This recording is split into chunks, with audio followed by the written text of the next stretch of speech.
When most people think of means of self-defense, they would think of something like karate or maybe having a concealed carry license and a handgun.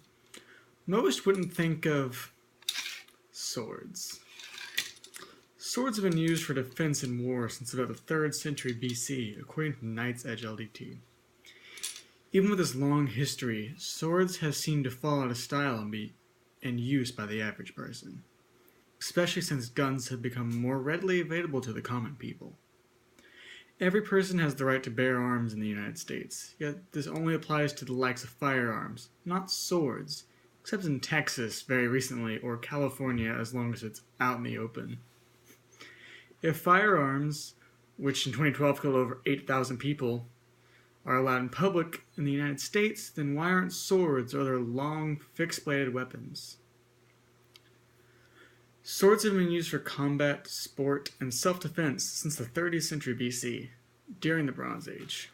Now, obviously tradition isn't necessarily a reason for something to continue being relevant, but considering most cultures have roots that involve some sort of swordsmanship, it seems odd that, at least in the mainstream sense, swords have become minor things culturally.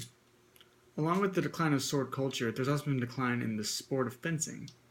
Due to it being difficult to find fencing groups and being unable to carry around a fencing foil easily, while a hockey stick or a baseball bat can do just as much, if not more, damage, the sport has taken a hit to its participants in the recent years, cutting that bit of culture out.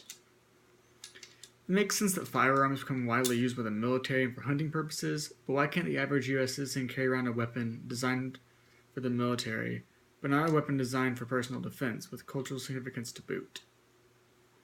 Not only do swords hold a cultural significance to many people, but they also show a great religious significance to some.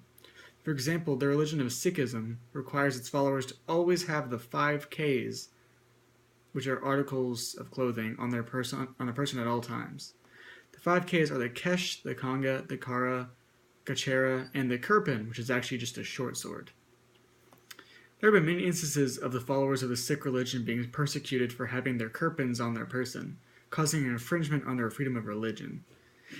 In several of the United States, it's illegal to have a fixed blade, making the religious item of the kirpan illegal. Yet over half the states, you can openly carry a firearm. In 31 states, it's legal to openly carry a handgun in public, but only a handful allow the open carry of a sword or other long, fixed-bladed weapon.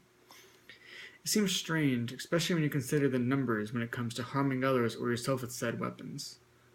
According to the FBI, in 2012, there were 8,855 deaths by firearm, and that's just the homicides. It doesn't include the accidental killing via improper use, or even the accidental discharges. This compared to the 1,589 cutting and stabbing victims, which also just includes knives and other sharp objects. You can see the large difference in how the weapons are used. Now, I'm for the Second Amendment. The people do have the right to bear arms in the U.S. I just have a hard time seeing why swords cannot be included in this. It makes sense for weapons such as a switchblade or a butterfly knife to be illegal, as they are easily used to harm others and can easily hurt the user as well. But an unconcealed, sheathed, long-bladed weapon shouldn't be causing the same kind of problems. In conclusion, it should be illegal to carry around swords in public places because of cultural significance, religious necessity, and because they are much less dangerous than a gun to the user and everyone around them. Which would you be more afraid of? An assault rifle or a sword?